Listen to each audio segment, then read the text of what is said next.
दोस्तों नमस्कार। मैं हूं रजनीशकांत। आप सबका स्वागत है मेरे YouTube platform be your money manager पर।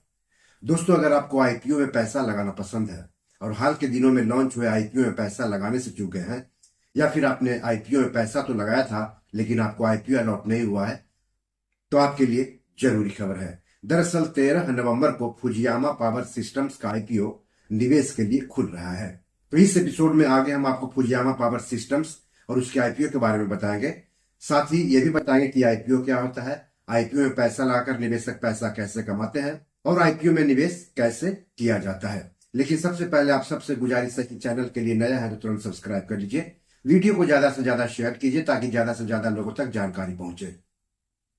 हो सकता है आपके एक शेयर से आपके किसी अपनों का ही फायदा हो जाए। तो चलिए आगे बढ़ते हैं और बात कर लेते हैं फुजियामा पावर सिस्टम्स कंपनी और उसके आईपीओ की। दोस्तों, जिस भी कंपनी के आईपीओ में पैसा लगाना चाहते हैं, सबसे पहले उस कंपनी और उसके आईपीओ के बारे में जानना जरूरी होता है। कहीं पर भी पैसा लगाकर पैसा कमाने का एक मूल मंत्र है, पहले उसके बारे में जानिए जहां पर पैसा लगाने जा रहे हैं, उसके बाद ही उसमें पैसा लगाने के बारे में फैसला कीजिए, तो आप फायदे में रहेंगे। तो पहले कंपनी की बात कर लेते हैं। सोलर इन्वर्टर, पैनल और बैटरी निर्माता कंपनी है फुजियामा पावर सिस्टम्स। 2017 में कंपनी की स्थापना हुई थी। यह कंपनी रूफटॉप सोलर इंडस्ट्री में काम करती है और ऑन ग्रिड, ऑफ ग्रिड और हाइब्रिड सोलर सिस्टम जैसे कई समाधान देती है। कंपनी ने 522 उत्पाद तैयार किए हैं, जिसमें सोलर इन्वर्टर, सोलर पैनल और बैटरियां शामिल है। इसका उद्देश्य ग्राहकों की निर्भरता अन्य ओईएम कंपनियों पर कम करना है। अब कंपनी के आईपीओ की बात कर लेते हैं। तो आईपीओ 13 नवंबर को निवेश के लिए खुल रहा है और 17 नवंबर को बंद होगा। यानी 13 नवंबर से लेकर के 17 नवंबर तक आप इस आईपीओ में निवेश कर सकते हैं। इस आईपीओ का फेस वैल्यू ₹1 प्रति शेयर है। इशू का प्राइस बैंड ₹216 से लेकर के ₹228 प्रति शेयर है। 65 शेयरों का एक लॉट होगा, मतलब निवेशकों को कम से कम 65 शेयर खरीदने होंगे। यानी ऊपरी कीमत के आधार पर कम से कम ₹14,820 निवेश करने होंगे। रिटेल व्यक्तिगत निवेशक अधिक से अधिक 13 लॉट यानी 845 शेयर खरीद सकते हैं। करने का मतलब होगा कि ऊपरी कीमत के आधार पर अधिक से अधिक ₹1,92,660 निवेश कर सकते हैं। फुजियामा पावर सिस्टम्स के आईपीओ में अधिक से अधिक रिटेल निवेशक।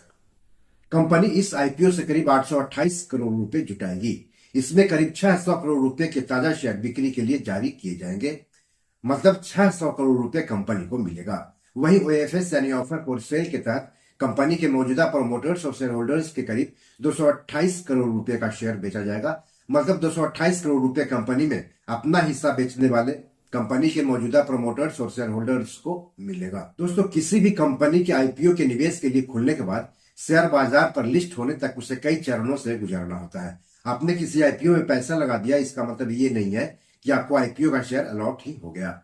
जिन निवेशकों को आईपीओ मिलता है उन्हें आईपीओ के शेयर अलॉट किए जाते हैं और शेयर अलॉट करने की तारीख तय होती है। जिन निवेशकों को आईपीओ नहीं मिलता है उनको उनका पैसा वापस कर दिया जाता है, यानी पैसा रिफंड कर दिया जाता है और पैसा रिफंड करने की भी तारीख तय होती है। जिन निवेशकों को आईपीओ के शेयर अलॉट होते हैं उनके डीमैट खाता में आईपीओ शेयर ट्रांसफर किया जाता है और शेयर ट्रांसफर करने की भी तारीख तय होती है। डीमैट खाता में शेयर ट्रांसफर करने के बाद उन शेयरों की लिस्टिंग शेयर बाजार जैसे कि बीएसई और एनएसई पर की जाती है और लिस्टिंग की भी तारीख तय होती है। तो किसी भी आईपीओ में पैसा लगाते समय इन तारीखों को जरूर जानना चाहिए।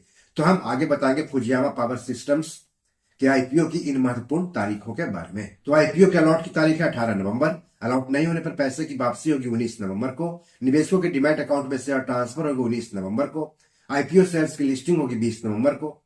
शेयर बीएसई और एनएसई पर लिस्ट किए जाएंगे। दोस्तों, आईपीओ में आरक्षण भी लागू होता है। इस इशू में 50% हिस्सेदारी योग्य संस्थागत खरीदारों यानी QIB के लिए, 15% हिस्सेदारी एनआईआई यानी गैर सांस्थानिक निवेशकों या HNI के लिए, जबकि 35% हिस्सेदारी रिटेल निवेशकों के लिए आरक्षित है। इस आईपीओ का बुक रनिंग लीड मैनेजर्स है मोतीलाल ओसवाल इन्वेस्टमेंट एडवाइजर्स और SBI कैपिटल मार्केट्स, जबकि इसका रजिस्ट्रार और शेयर ट्रांसफर एजेंट है MUFG इंटेक इंडिया।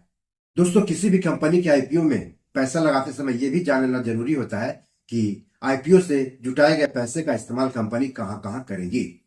तो यह कंपनी आईपीओ से जुटाए गए पैसों का इस्तेमाल रतलाम में विनिर्माण सुविधा स्थापित करने की लागत का आंशिक वित्त पोषण के लिए करेगी।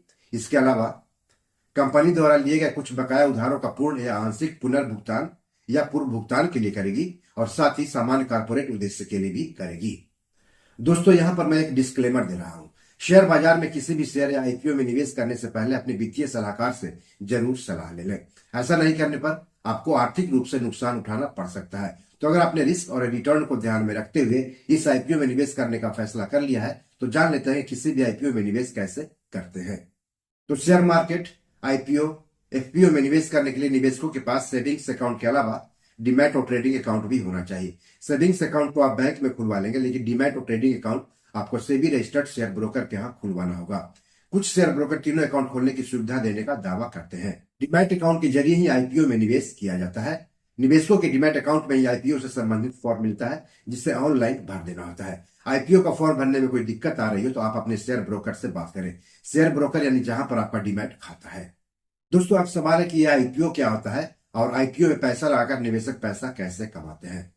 तो आईपीओ यानी इनिशियल पब्लिक ऑफरिंग, हिंदी में उसको आरंभिक सार्वजनिक निर्गम या आरंभिक सार्वजनिक पेशकश कहते हैं। आईपीओ के जरिए शेयर बाजार पर लिस्ट होती है और अपने शेयरों की बिक्री करके पूंजी बाजार से पैसे जुटाती है, निवेशकों को आकर्षित करती है, कंपनी को अपने व्यावसायिक संचालन का विस्तार करने में और सक्षम बनाती है। वहीं दूसरी ओर निवेशक भी आईपीओ में पैसा लगाकर पैसा कमाते हैं, बशर्ते आईपीओ अच्छी कंपनी का हो। अब सवाल है कि आईपीओ से निवेशक कैसे कमाते हैं।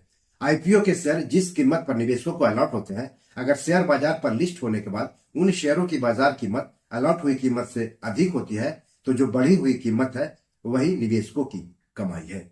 मान लिया आपको किसी आईपीओ के शेयर 100 रुपया प्रति शेयर के हिसाब से अलॉट हुआ। शेयर बाजार पर लिस्ट होने के बाद उन्हीं शेयरों की बाजार कीमत अगर 150 रुपये प्रति शेयर पर पहुंच गई तो जो 50 रुपया है वही प्रति शेयर कमाई है या प्रति शेयर रिटर्न है। हालांकि शेयर बाजार में खरीद बिक्री करते समय कई तरह के फीस और शुल्क देने होते हैं और इनका असर आपके रिटर्न पर पड़ सकता है। तो बी योर मनी मैनेजर में आज इतना ही। क्या आप इस आईपीओ में पैसा लगाने के बारे में सोच रहे हैं? अगर हाँ तो क्यों, कमेंट बॉक्स में जाकर हमें जरूर बताएं। एपिसोड कैसा लगा इसके बारे में भी लिखिएगा। इस एपिसोड या पैसे जुड़े कोई सवाल हो तो जरूर पूछिएगा। आगे किस टॉपिक पर वीडियो चाहते हैं बताएंगे तो अच्छा रहेगा। धन्यवाद, नमस्कार।